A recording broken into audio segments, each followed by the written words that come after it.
What time is it? It's the new year, and it's time to take stock of your life and make your creative plans. Temperatures might be dropping, but it is the season to heat up your creativity.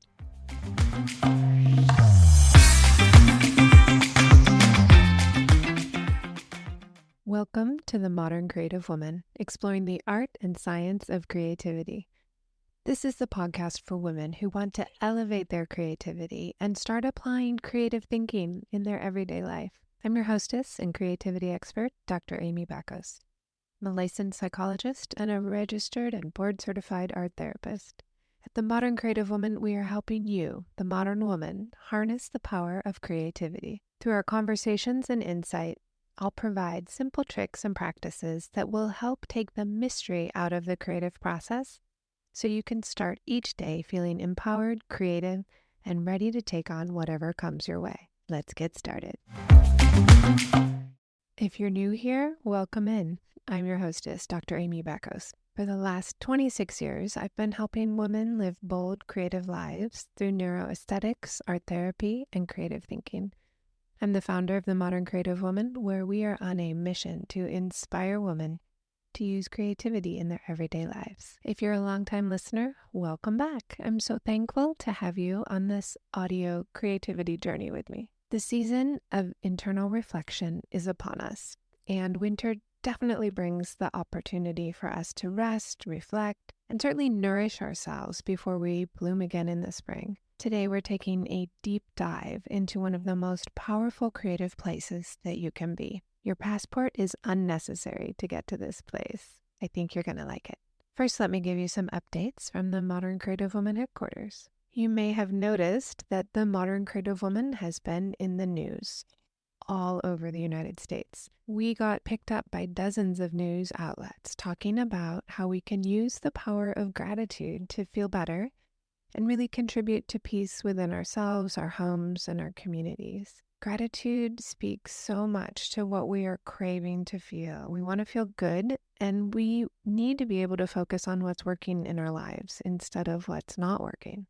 There's so much emphasis on the negative aspects of our social and our personal lives that we are in need of tools that contribute to a more peaceful inner life, family life, community life, and a worldwide experience. Now, gratitude and creativity can provide the focus on meaning and purpose that we really, truly need. If you have yet to join the 21-day gratitude challenge, I want to personally invite you. You can download the workbook and share it widely with your community. It's free on the Modern Creative Woman website. You don't have to log in, make a password, or even give me your email. It's all free. I want this to be useful for you, and it's copyright free, so you can share with your friends, family, students, clients. If you're using the 21-day gratitude challenge, I would love if you would post about it and tag me or message me on Instagram so I can hear how you're using it and what it's done for you and the people around you. I'm also celebrating a few anniversaries this year that seem pretty important to me. We just began our 3rd year of the Modern Creative Woman community. That's so exciting to me. I'm so happy. I will be celebrating my 30th anniversary with my husband. He's definitely a modern creative man. And also in 2024, I'll be celebrating my 28th year of being an art therapist.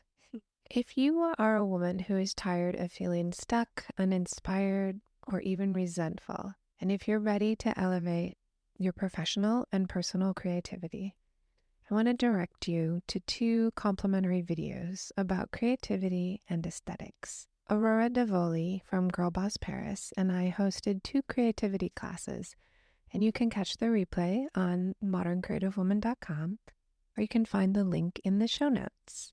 Let me know what you think. Are you curious about the most powerful creative place that you can be? The place requires no passport, no plane ticket. It is a place of observation and perspective. We're talking today about cultivating a state of flow, tapping into the present moment, and going a little bit deeper to see yourself as the context for your life.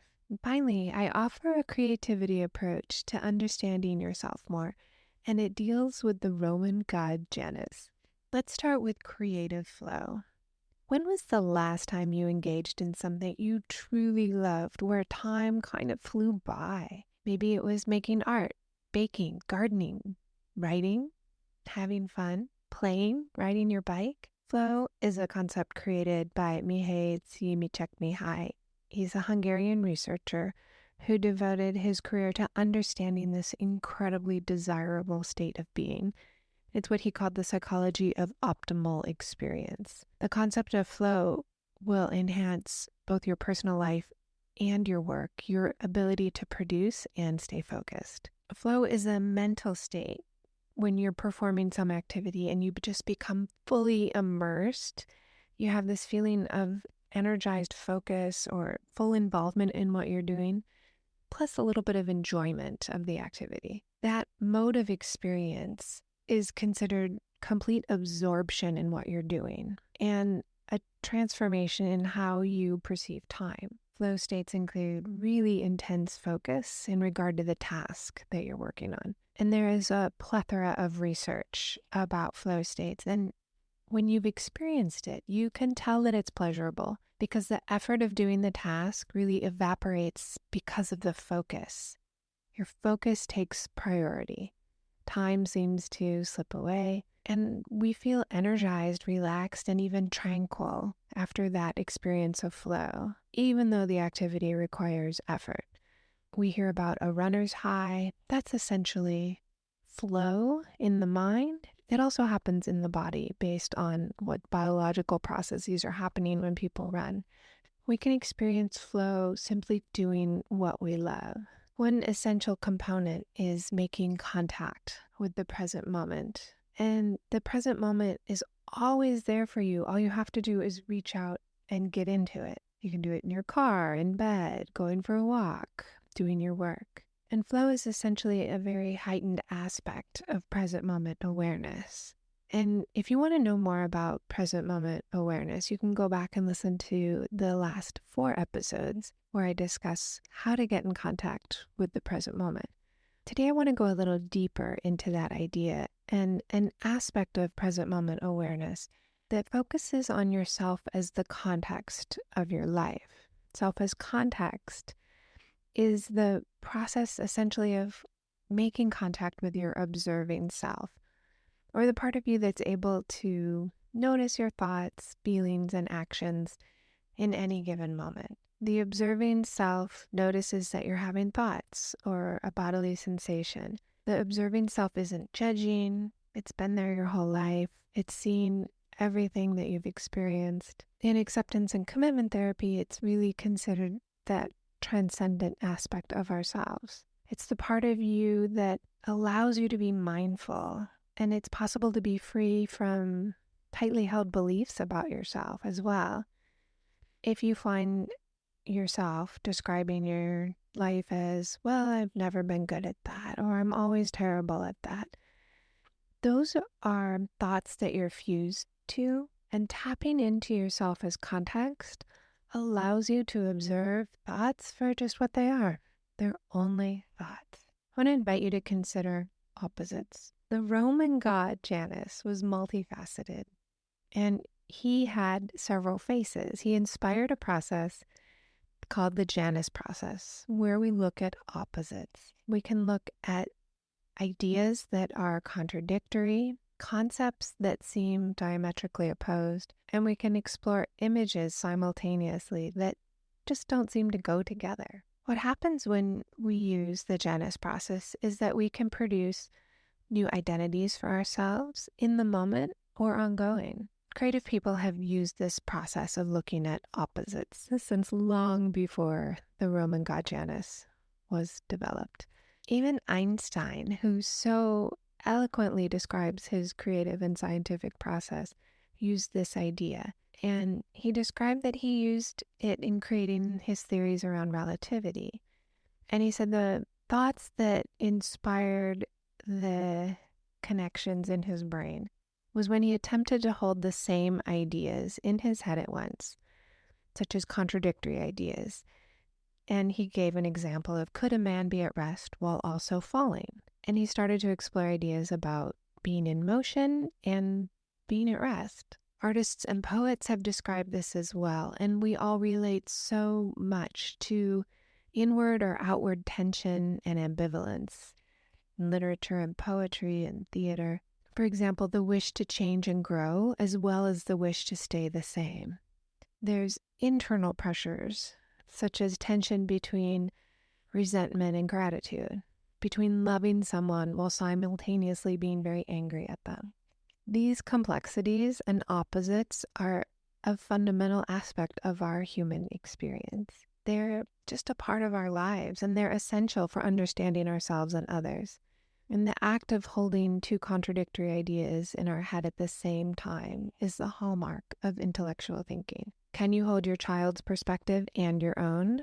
Can you hold your partner's perspective and your own? The idea of being able to hold your own complex contradictions without judgment is a very powerful place to be. If you made a list of how you would most like to spend your time, and I encourage you to do this, I would hypothesize that the things you most love doing are activities that get you into that state of flow, that allow you to make contact with the present moment and see yourself as part of the context. The activity is just the context that you're engaged in. If you do make this list, I encourage you to schedule these activities. Make them happen for yourself. Art, of course, is an ideal way to cultivate flow. And there's an abundance of research about adolescents most prefer the activities that give them flow, art and sports. It holds the same for us. When we move, we dance, we exercise. All those things are part of being in the flow. If you're not used to making art on a regular basis, I want to encourage you to find flow by sticking with it. And what I mean is that you stay with each art piece a little longer than you might think you can, and staying with it, especially when you start to judge your art.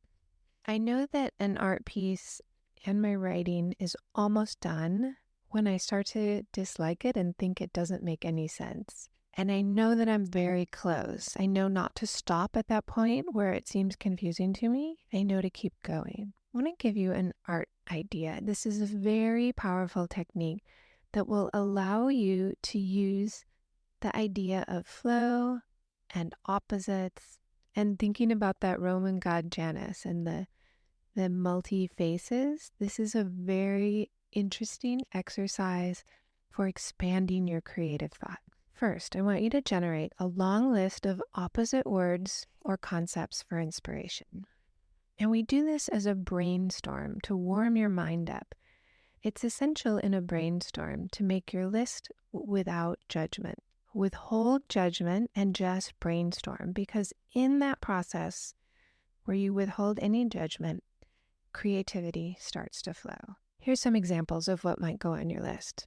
Hot and cold, inspired and dull, action and inaction, love and hate, appreciation and jealousy, movement and rest. And you can try out opposite feelings that you might have or opposite experiences you have. It might be the kindness in humanity and the cruelty of humanity. It's completely unnecessary to try and find a perfect pair of opposites. Just see what comes up. And I suggest making a list of about 25. And choose one that seems interesting to you or gives you a little zing of interest. And then I want you to move to your art supplies. You can divide your paper or canvas in half and create images of opposites. You can use opposite colors. You can use different types of lines or materials. Another fun way to explore this would be through magazine collage. And by using images that we find in magazines, we can add more ideas to our original thoughts and get even more creative. Sometimes we're unsure why we pick an image, and then when we have it on our paper and start to explore, it makes more and more sense. When you're done making your art, here's the question I want you to ask yourself. How can I learn about myself from these opposites? How can I learn about myself using these opposites? I would love to hear what you do with this idea. If you share your art on social media, you can tag me on Instagram or Facebook at Dr. Amy Backos, and feel free to message me. I would love to hear what came up for you. Have a wonderful rest of your week. Now that you know about how to use your creativity, What will you create? Want more? Subscribe to the Modern Creative Woman digital magazine. It's absolutely free and it comes out once a month. And I know you can get a lot out of the podcast and the digital magazine. Yet when you're ready to take it to the next level, I want you to know you have options inside the membership.